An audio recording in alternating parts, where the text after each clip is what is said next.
ప్రియమైన వాళ్ళారా, ప్రభువైన యేసుక్రీస్తు నామములో అందరికీ వందనాలు. మరి ఈ దినము మన యొక్క వర్తమానం మరి బైబిల్ వాక్య ధ్యానం కొరకై కీర్తనల గ్రంథము 49వ అధ్యాయము 9వ వచనం చదువుతానండి.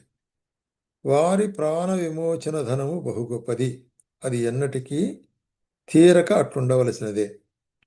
7వ వచనం కూడా చదువుతాను. ఎవడునూ ఏ విధము చేతనైనను తన సహోదరుని విమోచింపలేడు.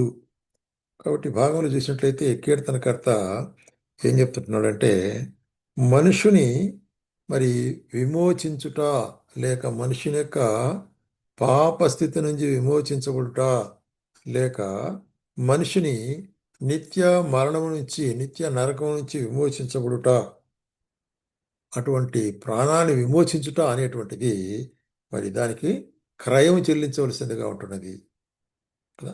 అందుకొరకు ఏమంటారంటే ప్రాణ విమోచన ధనము బహు గొప్పది.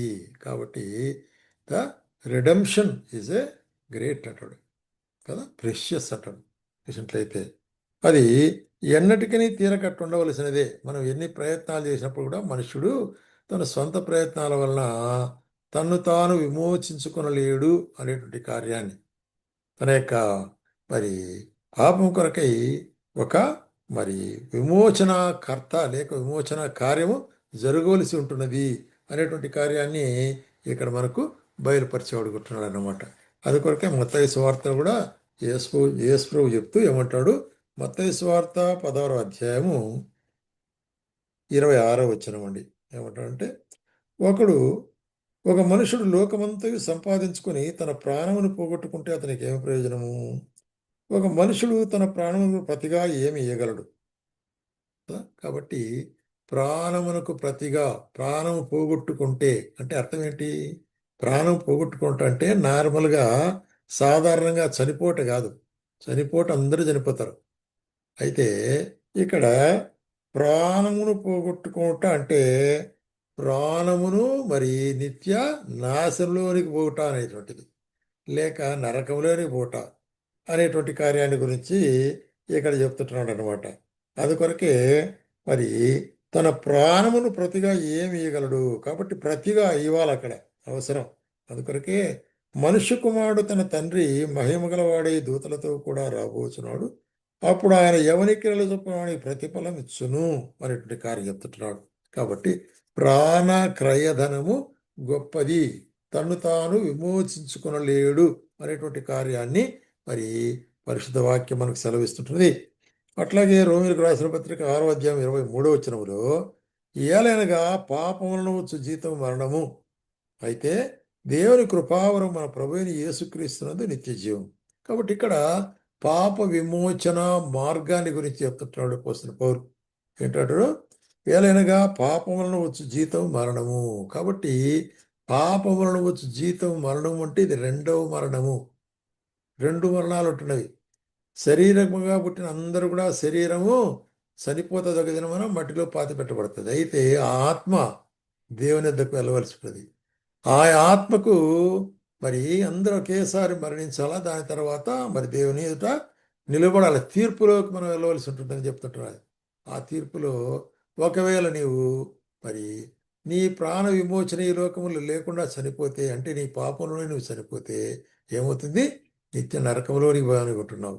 అట్లా లేదు, యేసు ప్రభువును అంగీకరిస్తే నిత్య మోక్షంలోనికి పోతాం. అందుకొరకే మన ప్రధాన యేసుక్రీస్తు ద్వారా మరి ఆయన కృపావరం ఏంటున్నది అన్నమాట. ఏది? మన ఆత్మ రక్షణ అనేటువంటిది అదొక కృపావరముగా ఉంటున్నది. అందుకొరకే పేతురు కూడా ఏమంటాడంటే, పేతురు రాసిన మొదటి పత్రిక 18-19 పితృపారంపరమైన మీ వ్యర్థ ప్రవర్తన విడిచిపెట్టినట్లుగా వెండి బంగారములను క్షయవస్తువుల చేత మీరు విమోచించబడలేదు గాని అమూల్యమైన రక్తం చేత, అనగా నిర్దోషమును నిష్కలంకమైన గొర్రెపిల్ల వంటి క్రీస్తు రక్తము చేత విమోచించబడుతుందని మీరు ఎరుగుదురు కదా. కాబట్టి ఇక్కడ మరి అపోస్తలుడైన పేతురు ఎంతో వివరంగా రాస్తున్నాడు. ఈ విమోచన ఎటువంటిదిగా జరుగుతుంటుంది. ఈ లోకంలో అనేకులు ఇటువంటి విమోచనను తమకు విలువైనటు వస్తువులు ఇచ్చి దాన ధర్మాలు చేసి ఆత్మ విమోచన సంపాదించుకోవాలని కోరుచుంటున్నారు. అయితే కుదరదు. అందుకొరకు ఏమంటాడంటే ఇక్కడ మరి నశించిపోయేటువంటి వెండి బంగారముల చేత కాదు కానీ అమూల్యమైన రక్తము, యేసుక్రీస్తు రక్తము ద్వారా. అది అమూల్య రక్తం, పావన రక్తం. క్రీస్తు రక్తం అమూల్యమైంది, ఎందుకంటే అది దేవాది దేవుని కుమారుని యొక్క రక్తం. అది పరిశుద్ధమైన రక్తం, అది పవిత్రమైన రక్తం. కాబట్టి ఆ యొక్క రక్తం ద్వారానే మనకు విడుదల జరుగుతుంది అనేటువంటి కార్యాన్ని చెప్తున్నాడు. అదే తిమోతి రాస్తూ ఏమంటాడు, మొదటి తిమోతి పత్రిక మొదటి తిమోతి పత్రిక మనం చూస్తున్నాము రెండో అధ్యాయములో గమనించినట్లయితే, మొదటి తిమోతి పత్రిక 2వ అధ్యాయం 3వ వచనం నుంచి చదువుతాను. ఉం? ఆ, ఇది మంచిది, మన రక్షకుడకు దేవుని దృష్టికి అనుకూలమై ఉన్నది. ఆ, ఆయన మనుషులందరూ రక్షణ పొంది సత్యమును గురించిన అనుభవ జ్ఞానం గల వారై ఉండవలనని ఇచ్చయించుచున్నాడు. దేవుడొక్కడే, దేవునికి నరులకు మధ్యవర్తి ఒక్కడే, ఆయనే క్రీస్తు యేసును నరుడు. కాబట్టి ఈయన అందరి కొరకు విమోచన క్రయధనముగా తను తాను అప్పగించుకున్నాడు. అందరి కొరకు తీసుకున్నట్టున్నాడు అనే కార్యాన్ని ఇక్కడ చెప్పబడుతున్నది. కాబట్టి మన ప్రాణ విమోచన క్రయధనము ఎవరు చెల్లించారు? యేసుక్రీస్తు ప్రభు చెల్లించాడు. ఎట్లాగా? తన ప్రాణం పెట్టి మనం ఉండవలసిన స్థలంలో తానుండి, మనం పొందవలసిన శిక్షణ ఆయన పొంది, మనం మనం మనం పోవలసిన మరణాన్ని ఆయన పొంది, ఆయన తిరిగి లేచిన వాడై మనకేం చేశాడు? నిత్య జీవాన్ని ఇచ్చినాడు. కాబట్టే ఏప్రిల్కి రాసిన పత్రిక 9వ అధ్యాయంలో మనం చూస్తున్నాము, ఎట్లాగా పాత నిబంధన సంబంధముగా 9వ అధ్యాయం 12వ వచనములో మేకల ఎక్కువ కోడల ఎక్కువ రక్తంతో కాక తన స్వరక్తముతో ఒక్కసారే పరిస్థలంలో ప్రవేశించను. కాబట్టి ఎట్లాగుంది మన విమోచన? పాత నిబంధనలు అయితే మేకల ఎక్కువ కోడల ఎక్కువ మరి పశువుల ఎక్కువ రక్తం ద్వారా మరి పరిశుద్ధ సముఖంలో, దేవుని సముఖంలో యాజకుడు సంవత్సరానికి ఒకసారి మాత్రమే ప్రవేశించేవాడు. అంటే అక్కడ బలి అర్పణ లేకుండా ప్రవేశం లేదు. అయితే ఇప్పుడు ఏమంటున్నాడంటే, ఈ హేతు చేత మొదటి నిబంధన కాలంలో జరిగిన అపరాధం వంటి విమోచనకు కలుగుటకై ఆయన మరణం పొందినందున, అంటే శిలువ మరణం పొందినందున మరి నిత్యమైన స్వాస్థ్యం గురించిన వాగ్దానం మనకు కొత్త నిబంధనకు మధ్యవర్తి ఆయన. పాత నిబంధన గడిచిపోయింది. అయితే పాత నిబంధన ద్వారా ఎవరు కూడా మరి మరి నీతివంతులుగా జీవించలేకపోయినారు, అందరూ తప్పిపోయినారు. అయితే నూతన నిబంధనలు మనందరినీ ఆయన స్వీకరించిన వాడిగా ఉంటున్నాడు. కాబట్టి ఇక్కడ ఏమంటాడంటే, ఈ నూతన నిబంధన ద్వారా, నూతన నిబంధన రక్తము మన జీవితంలో ఏం చేస్తుందంటే మన యొక్క పాపమును క్షమించేదిగా ఉంటున్నది.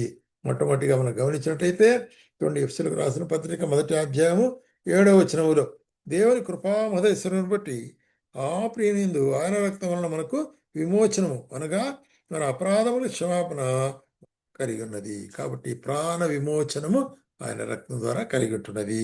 అట్లాగే కొలస్సీయులకు రాసిన పత్రిక 1వ అధ్యాయం 14వ వచనం కూడా ఏమంటాడు ఆయన?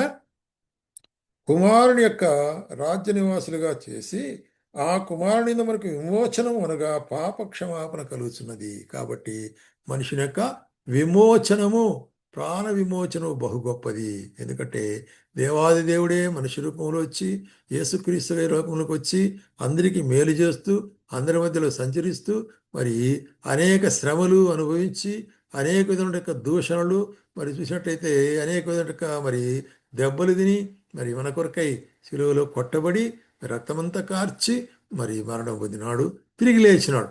కాబట్టి విమోచన క్రయధనము ఎంత గొప్ప చూడండి. దేవాది దేవుని రక్తము అవసరమైంటున్నది. కాబట్టే ఆయన ఒకేసారి మనల్ని ఏం చేశాడు? నీతివంతులుగా తీర్చిన వాడుకుంటున్నాడు. కాబట్టి ఇది నిత్యమైనటువంటి విమోచన. కాబట్టి నిత్య విమోచన క్రీస్తు యేసులో అవుతున్నది. కాబట్టి మన యొక్క మరి కార్యములు ఏవి కూడా పనికిరావు, మనం ఏ విధంగానూ విమోచించుకోలేం. అది యేసు ప్రభు రక్తం అనేది విశ్వసించడం ద్వారానే మన పాప విమోచన క్రయధనం ఆయన చెల్లించినాడు. కాబట్టి ఆ పాప విమోచనను పొందిన వారమై ఆ నిత్య మరి జీవంలో మనం ప్రవేశించే వాళ్ళంగా ఉంటాం.